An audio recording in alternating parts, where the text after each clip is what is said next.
Skeleton Crew acabou de lançar o episódio 6, então vem comigo para nossa análise completa, lembrando que esse vídeo vai ter muitos spoilers. Primeiramente, gostaria também de desejar um feliz ano novo aí para todo mundo, que vocês tenham tido uma virada excelente, e já venho pedir para você para deixar o like aqui, porque eu estou virado aqui de ano novo para fazer esse vídeo. Também já peço desculpas porque não vou conseguir editar ele da mesma maneira que eu sempre faço, então me deem um descontinho porque realmente foi difícil aqui.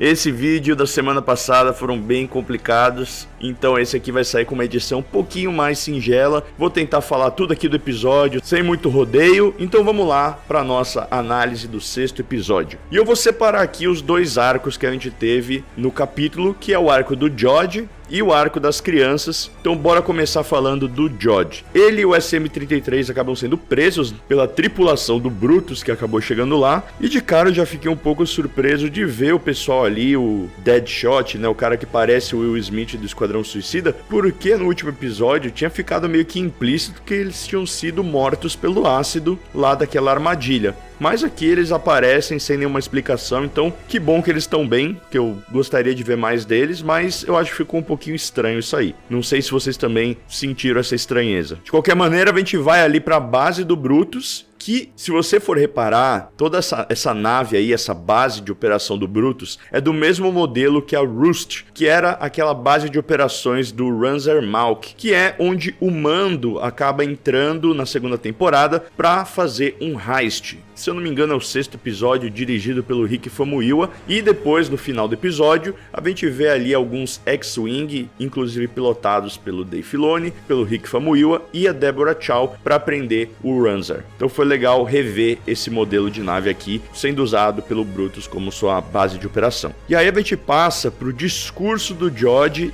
de sua autodefesa, mais uma vez mostrando aí o código dos piratas em ação, evidenciando que até mesmo os piratas têm seu código de conduta e suas regras de defesa e justiça, entre aspas, né? E foi muito legal esse detalhe de uma ampulheta com uma plasma azul, achei visualmente muito legal. E aí o George faz, né, toda aquela teatralidade, o Jude Law entregando mais uma cena super canastrona, mas que funciona muito bem aqui pro personagem. E aquilo que a gente vem falando ao longo da temporada, né? O George, ele é aquele pirata que nunca deu sorte, que sempre bate na trave, que nunca consegue o tesouro, e agora finalmente ele encontrou o tesouro dos tesouros, que é literalmente uma fábrica de dinheiro, que é Etch-Etching. E aí ele tenta convencer os outros piratas ali, e esse momento me lembrou muito de uma das propagandas da Dafra, lá do começo dos anos 2000, que depois fizeram uma dublagem em cima. Quem já assistiu esse vídeo sabe o que eu tô falando, é com o Wagner Moura, e ele vai ali falando com os clientes da Dafra, né, e rolou toda essa paródia,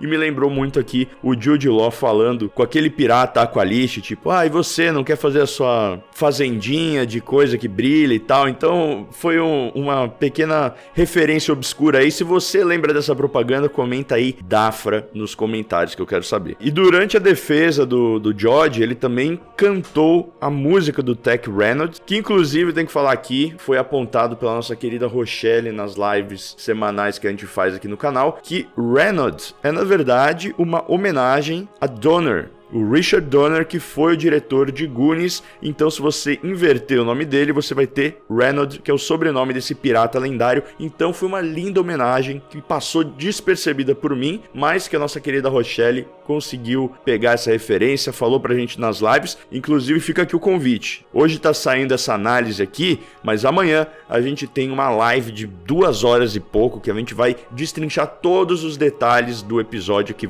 alguns vão ficar de fora, gente. Desculpa, eu tô virado no Jirai aqui. Essa análise vai ter alguns buracos que vão ser preenchidos na nossa live amanhã, lá ele, às 19h15 aqui no canal e no canal do Norton também. Mas enfim, o George, ele meio que convence ali a galera, mas não convence tanto o Brutus, né? Que a gente sabe que o George também é aquele cara que sempre fala muito, mas, como a gente comentou, tudo que ele faz acaba dando em nada. Que foi o caso do primeiro episódio, quando ele, inclusive, sofreu sofreu o motim de sua tripulação porque tinha um mísero crédito na nave que eles abateram. E aí, como punição, caso a história do George não seja verdade, ele terá uma sentença de morte pela câmara de descompressão. E é engraçado não, né, mas é curioso esse tipo de punição porque lembra muito o que os piratas também faziam com os traidores dentro de seus navios. Eles pegavam, faziam o cara andar na prancha e era jogado na vastidão ali do oceano, o que no mundo de Star Wars a gente pode meio que traduzir para isso da câmara de descompressão. O corpo dele vai ser jogado lá pro espaço, que nem a Ripley fez com o Xenomorfo lá em Aliens. E também me lembrou muito do Darth Vader com a Doutora Aphra, quando ele descobre ali que ela tava meio que tentando trair ele, e ele joga o corpo dela para a vastidão do espaço, o que seria a sua morte, mas no final ela acaba sendo salva. E também lembrou muito do melhor episódio de Rick and Morty, da Cidadela dos Ricks, onde a gente vê o Evil Morty matando vários personagens desse mesmo jeito, jogando eles na vastidão do espaço. Então eu achei bem legal essa punição aí pro George.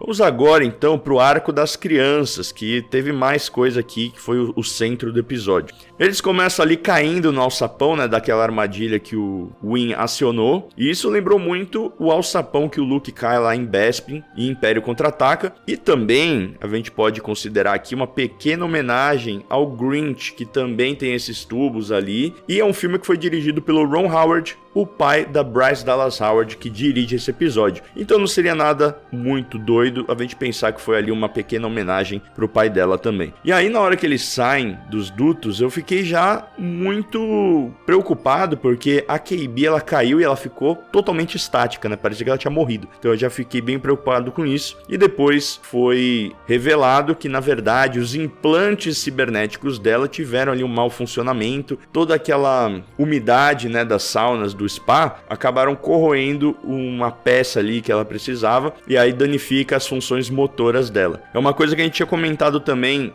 quando a gente viu as mães dela no outro episódio, que elas falam que esses implantes ajudam ela com algum problema de saúde. E aqui a gente teve a revelação de que, na verdade, a KB sofreu algum tipo de acidente que obrigou a ela fazer esses implantes cibernéticos, né? Isso não é uma coisa estética ou uma coisa simplesmente para aumentar a força dela ou nada do tipo. É uma solução extrema, super invasiva ali para realmente salvar a vida dela após esse acidente que a gente ainda não sabe o qual foi. Mas isso de cara já lembra bastante do Lobot, né, que é aquele parceiro do Lando Calrissian que a gente conheceu em Bespin, Império Contra-Ataca, que também tinha vários desses implantes cibernéticos, inclusive uma peça bem parecida aqui nas orelhas, que nem a KB, e tudo isso visualmente ali, quando a KB mais pra frente tem essa peça na nuca aberta e mostra que realmente tem vários fios e várias peças lá dentro, lembrou bastante aquele filme do Gareth Edwards, né, o The Creator, que em português ficou traduzido como A Resistência. Gareth Edwards, inclusive, diretor de Rogue One,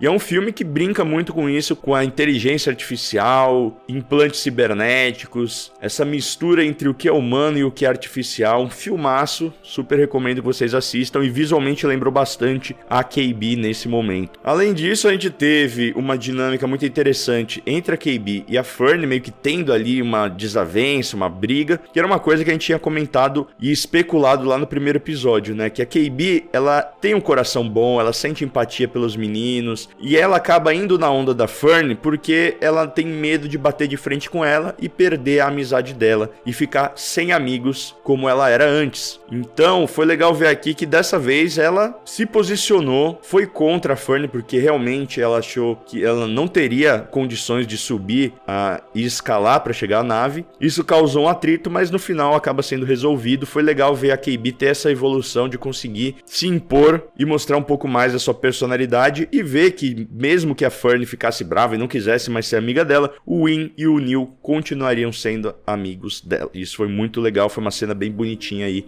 envolvendo todos os protagonistas infantis. E também queria falar um pouco da atuação, né? A atriz que faz a KB, ela mandou muito bem nesse episódio, tanto nessa parte mais emocional, quanto na parte mais física também. Você compra ali que ela tá tendo problemas, que ela tá à beira de morrer e tal, que nem ela mesma mesmo fala pro Win, né? Quase que o sistema central dela foi desligado. Então acho que ela mandou muito bem nesse episódio. E aí eu quero levantar uma coisa aqui, que é uma possibilidade. Inclusive eu já falei em um vídeo aqui no canal que poucos de vocês assistiram, mas ficou muito legal. É esse aqui. Caso a KB seja realmente sensitiva à força, isso seria algo bem interessante, porque ela é basicamente uma ciborgue. Então a gente vê que até grandes partes ali do sistema nervoso dela, que controla os movimentos dela, são mecânicos e cibernéticos. Então seria interessante de ver como alguém que é talvez até mais máquina do que humano pode ser sensitivo à força, que é um paralelo óbvio que a gente tem com o Darth Vader, mas seria legal da gente ver aqui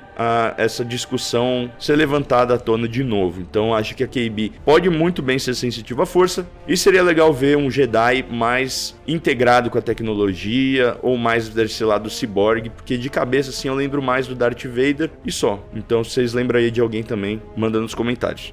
De qualquer maneira, eles acabam se dividindo, né? A KB e o Win vão junto com os caranguejinhos do lixo, e a Fern e o Neil vão lá atrás da nave. Na parte do Neil e da Fern, foi legal a gente ver também um mini embate entre eles, né, do Neil falando que ele não tinha a perna tão longa quanto ela, então não era tão fácil escalar aquela parede para ele quanto era para ela. E aí foi legal ver a Fern meio que aprendendo a se tornar uma líder, né, mais uma vez resolvendo o problema, se ajustando à necessidade do Neil e conseguindo fazer com que eles recuperassem a nave. Então a Fern, ela tem muito esse papel de liderança aí dentro da equipe, e eu tô gostando de ver esse crescimento gradual dela ao longo dos episódios. Já no lado do Win e da KB, tem várias referências aqui, né? Esses caranguejinhos aí do lixo, eles lembram as tortuguitas lá do Ezra Bridger em Perídia, eles lembram os caranguejos do Pirata do Caribe 3, onde o Jack Sparrow tá lá no baú do David Jones e aí começa a ter umas alucinações com um monte de caranguejo que vão levando ele até a tripulação. Então mais um paralelo aí com Piratas do Caribe. E claro, lembrou também as Kryknas, né, que são aquelas aranhas que a gente conheceu em Rebels. E se você quiser ir mais longe ainda, lembrou também o Harry Potter e o Ron lá no Câmara Secreta, indo encontrar a Aragog na Floresta Proibida lá também.